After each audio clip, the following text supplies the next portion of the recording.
మంచిది. సేమ్ ఇట్లనే మన మెదక్ జిల్లా రామాయంపేట మండలం పర్వతాపూర్ గ్రామంలో ఉపాధి హామీ పనులను ప్రారంభించిన మెదక్ జిల్లా కలెక్టర్ రాహుల్ రాజ్. భూగర్భ జలాలంతా మొత్తం కిందికి అయిపోయినాయి. అందరికీ నమస్కారం. ఈరోజు పర్వతాపూర్ ఊరికి సంబంధించి ఉపాధి హామీ పథకం పనులు చూడడానికని రామాయంపేట మండలికి రావడం జరిగింది. సో మనకి ఫారెస్ట్ ఏరియా పర్వతాపురంని ఆనుకొని ఉన్న ఫారెస్ట్ ఏరియాలో మొత్తం ట్రెంచెస్ అంతా కూడా ఉపాధి హామీ పథకం కింద ఎవరైతే ఉన్నారో పనిచేసే వాళ్ళందరూ కూడా అక్కడ పెద్ద ఎత్తున అక్కడ వచ్చి సో చాలా మంచిగా మనకి వాటర్ కన్జర్వేషన్ చేసే విధంగా అన్ని ట్రెంచెస్ కూడా వాళ్ళు తీస్తూ ఉన్నారు.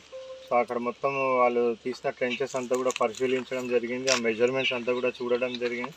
మనకి ప్రిస్క్రైబ్డ్ మెజర్మెంట్స్ ఏవైతే ఉన్నాయో దానికి అనుగుణంగానే మరి వాళ్ళందరూ కూడా చాలా కష్టపడి ఆ ట్రెంచెస్ అంతా కూడా తీస్తూ ఉన్నారు. మరి వాళ్ళందరూ కూడా అంత కష్టపడుతున్న వాళ్ళందరూ కూడా డిస్ట్రిక్ట్ అడ్మినిస్ట్రేషన్ తరఫున ధన్యవాదాలు తెలుపుతూ ఉన్నాను. సో అదేవిధంగా మరి మన జిల్లా వ్యాప్తంగా కూడా సుమారుగా ఇప్పుడు ఉపాధి హామీ పథకం కింద సుమారుగా పర్ జీపీ యావరేజ్గా 50 మంది వరకు పనిచేస్తూ ఉన్నారు. మరి దీన్ని 100 మంది వరకు పెంచాల్సిన అవసరం ఉంది. మనం ఎంత ఉపాధి హామీ పనులు ఎక్కువ ఎంత చేస్తే దానికి సంబంధించిన మనకి మెటీరియల్ కాంపోనెంట్ అనేది జనరేట్ అవుతుంది. సో ఆ మెటీరియల్ కాంపోనెంట్ ఎంత ఎక్కువ వస్తే మన ఊర్లకే మనం ఎక్కువ సీసీ రోడ్లు, డ్రైన్లు ఇవన్నీ కూడా మనము ఇన్ఫ్రాస్ట్రక్చర్ డెవలప్మెంట్కి వాడుకోవచ్చు. సో ఎంత ఎక్కువ మనం పని చేస్తే అంత ఎక్కువ మెటీరియల్ కాంపోనెంట్ వస్తుంది. కాబట్టి సో మన జిల్లాలో ఉన్న ప్రజలకి అందరికీ కూడా ఎవరికైతే ఎన్ఆర్ఈజీఎస్ కార్డు ఉందో వాళ్ళందరికీ కూడా విజ్ఞప్తి చేస్తూ ఉన్నాను. పెద్ద ఎత్తున మీరు ఈ సమ్మర్లో పనికి రావాలని కూడా విజ్ఞప్తి చేస్తూ ఉన్నాం. సో అదేవిధంగా వర్క్ సైట్ ఇప్పుడు పోయి చూస్తే కూడా అక్కడ చాలా మంచి కండిషన్స్ ఉన్నాయి.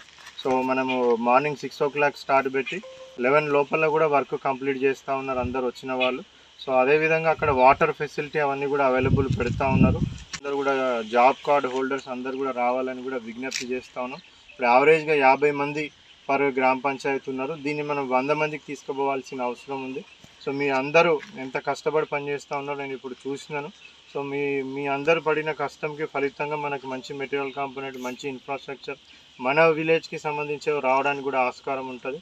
సో అందరు కూడా పెద్ద ఎత్తున రావాలనేది కూడా విజ్ఞప్తి చేస్తాము. Thank you. Hi everybody, this is Kiriti Damaraju. Like, share and subscribe to Saira TV.